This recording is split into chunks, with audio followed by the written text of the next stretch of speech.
बिस्मिल्लाहिर्रहमानिर्रहीम। अस्सलामु अलैकुम वरहमतुल्लाहि वबरकातुह। कुरान मजीद का मुख्तसर तारुफ आज आपके सामने पेश किया जा रहा है। अल्हम्दुलिल्लाह कि तुमने कुरान मजीद पढ़ना शुरू किया है।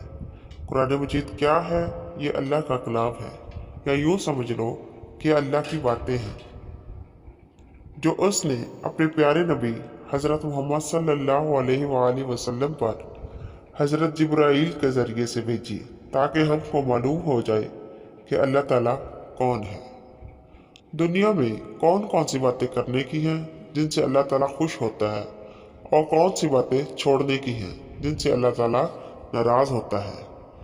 मरने के बाद हमको क़यामत के रोज़ दोबारा ज़िंदा किया जाएगा, ताकि जिसने अल्लाह ताला और उसके रसूल सल्लल्लाहु अलैहि वसल्लम के बताए हुए अच्छे काम किए हों, इसके बदले इसको जन्नत मिले और वो वहाँ हमेशा हमेशा रहे, और जो उसका जी चाहे वो उसको मिले।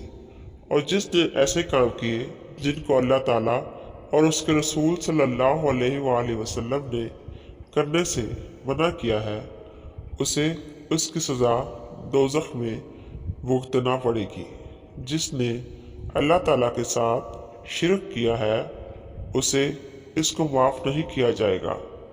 इसके अलावा अल्लाह ताला रहम करने वाला है, जिसको चाहे बख्श दे। कुरान मजीद को समझ कर पढ़ा जाए या बगैर समझे, एक एक हरफ पर इसके 10 नेकियां मिलती हैं। लेकिन इसमें कोई शक नहीं कि कुरान पाक के नज़ूल का मकसद इसकी तलावत करना, इसको समझना और इस पर अमल करना है। हज़ारों और लाखों बच्चे ज़र्रो मर्द कुरान पाक की तालीम हासिल करते हैं, लेकिन इसको समझते कितने पर हैं, इसका अंदाज़ा आप खुद कर सकते हैं। ये सही है कि बगैर अरबी की तालीम और दीन का फहम हासिल किए कुरान मजीद को सही तौर पर नहीं समझा जा सकता।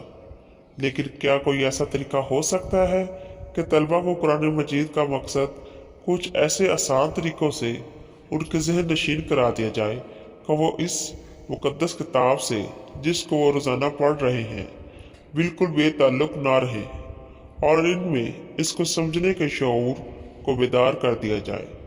इस मकसद को हासिल करने के लिए काफ़ी अरसा से एक तजवीज़ जहन में परवरिश पा रही थी। वो ये है कि बच्चों को किस्से सुनने का शौक़ होता है। कुरान मजीद के बुनियादी असूल, नबियों के आने के मकासद और इनके किस्से हज़रत सल्लल्लाहु अलैहि वसल्लम की ज़िंदगी और दीगर ज़रूरी अमूर को आसान ज़बान और किस्सों की सूरत में मरतब करके शाया कर दिया जाए।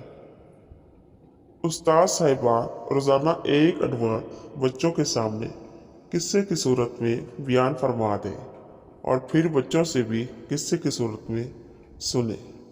अल्लाह की ज़ात से ये उम्मीद है कि मुतवातर ये तरीका रखने के बाद ये चीज़ें बच्चों के दिलो दिमाग में ज़हन नशीन हो जाएंगी। मसलन उस्ताद ने हज़रत आदम अलैहिस्सलाम का किस्सा बच्चों के सामने पे बयान किया। फिर जब कुरान मजीद में हज़रत आदम अलैहिस्सलाम का नाम पढ़ा जाएगा, तो उसके सामने वो तमाम किस्सा आ जाएगा जो उस्ताद ने बच्चों बयान किया था। जज़ाकल्लाह।